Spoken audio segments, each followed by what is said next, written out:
Film की शुरुआत में कुछ कॉलेज स्टूडेंट्स न्यूयॉर्क से पेरिस की ट्रिप पर जाते दिखाई देते हैं। सभी इस ट्रिप को लेकर बहुत उत्साहित थे, लेकिन एलेक्स नाम का लड़का थोड़ा अजीब महसूस कर रहा था, क्योंकि वह बाकी लोगों से अलग था। आसपास की चीज़ों को देखकर उसे ऐसा लग रहा था मानो सब कुछ उसे कोई संकेत देना चाह रहा हो। जैसे कि रिसेप्शनिस्ट ने उससे कहा, उसका डिपार्चर टाइम उसकी जन्मतिथि से मिलता है। एलेक्स का जन्मदिन 25 सितंबर है और फ्लाइट का टाइमिंग 9:25 था।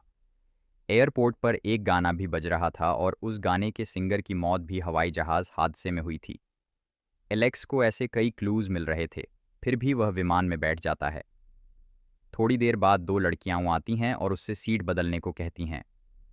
एलेक्स अपनी सीट छोड़कर अपने दोस्त टॉड के बगल वाली सीट पर चला जाता है। नई सीट पर बैठकर वह नोटिस करता है कि सामने वाली सीट का लॉक पिन टूटा हुआ है। एलेक्स को लग रहा था सब कुछ गड़बड़ है। उसका मन जहाज से उतरने का कर रहा था, लेकिन फ्लाइट टेक ऑफ हो जाती है। शुरुआत में सब एक्साइटेड थे, लेकिन अचानक जहाज में खराबी आ जाती है। जहाज बेकाबू हो जाता है, यात्री डरने लगते हैं। क्रैक होने से लोग बाहर गिरने लगते हैं।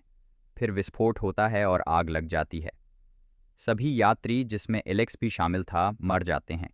तभी एलेक्स अचानक जाग उठता है।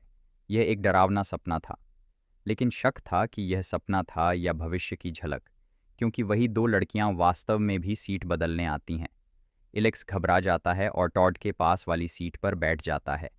सामने की सीट का टूटा लॉक देखकर वह और चौंक जाता है। सब कुछ वैसे ही हो रहा था जैसा उसने सपने में देखा था।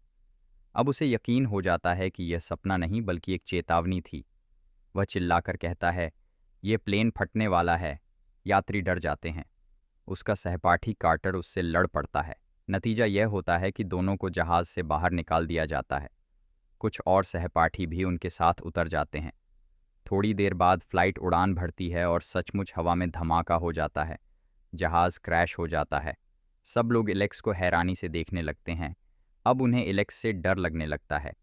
इसके बाद दो डिटेक्टिव्स इन सब की जांच करते हैं, क्योंकि यह बचे हुए यात्री थे।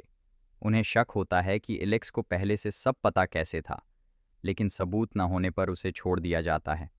29 दिन बाद कॉलेज में मेमोरियल डे होता है। उस हादसे में 29 लोग मारे गए थे। सभी माता पिता और छात्र वहां शामिल होते हैं। टॉड का पिता एलेक्स को गुस्से से देखता है, क्योंकि उसके बेटे की मौत के लिए वह एलेक्स को दोषी मानता है।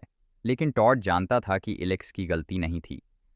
अधिकतर लोग एलेक्स से दूरी बनाने लगे। केवल एक लड़की क्लियर उसे समझती थी और मानती थी कि एलेक्स ने उन्हें मौत से बचाया है। लेकिन क्या सचमुच उन्होंने मौत को हराया था? नहीं। मौत तय समय पर किसी भी रूप में आ सकती है। उस रात एलेक्स अखबार पढ़ रहा था। तभी खिड़की पर एक उल्लू बैठ जाता है।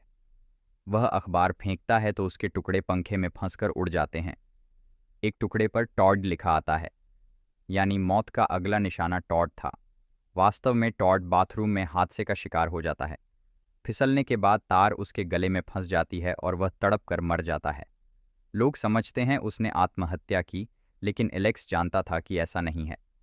एलेक्स और क्लियर एक फ्यूनरल होम में जाते हैं, जहां एक व्यक्ति बताता है कि यह आत्महत्या नहीं बल्कि मौत की योजना है। मौत को किसी हादसे की ज़रूरत नहीं, यह हर हाल में अपने निशाने तक पहुंचती है। इसके बाद मौत एक एक करके सबको निशाना बनाती है। कार्टर का दोस्त बस से कुचल जाता है। फिर टीचर के घर में अजीब घटनाएं होती हैं। कंप्यूटर में शॉर्ट सर्किट, कांच का टुकड़ा, चाकू, और अंततः वह भी मर जाती है। एलेक्स बार बार पुलिस के शक के घेरे में आता है, लेकिन हर बार साफ निकल जाता है। मौत का पैटर्न देखकर उसे समझ आता है कि किस क्रम में सभी मरेंगे। इसके बाद ट्रेन वाले सीन में कार्टर मरने ही वाला होता है, लेकिन एलेक्स उसे बचा लेता है। मगर मौत तुरंत दूसरे को निशाना बनाती है और उनका एक और साथी मारा जाता है। आगे जाकर एलेक्स को पता चलता है कि असली अगला निशाना क्लियर है, न कि वह खुद। बिजली का तार, आग और कार ब्लास्ट से क्लियर मरने वाली होती है, लेकिन एलेक्स अपनी जान पर खेलकर उसे बचा लेता है। 6 महीने बाद क्लियर, कार्टर और एलेक्स पेरिस जाते हैं। लगता है अब सब सामान्य है, लेकिन एलेक्स को एहसास होता है कि मौत की चेन अभी खत्म नहीं हुई। तभी फिर वही गाना बजता है, संकेत मिलता है और एक हादसा होते होते बचता है। अंत में बोर्ड गिरता है और कार्टर एलेक्स को बचाता है। अब मौत का निशाना कार्टर हो जाता है और कहानी यहीं खत्म होती है। आगे क्या होगा, ये अगली फिल्म में दिखाया जाएगा। दी एंड। कृपया शेयर और लाइक करें।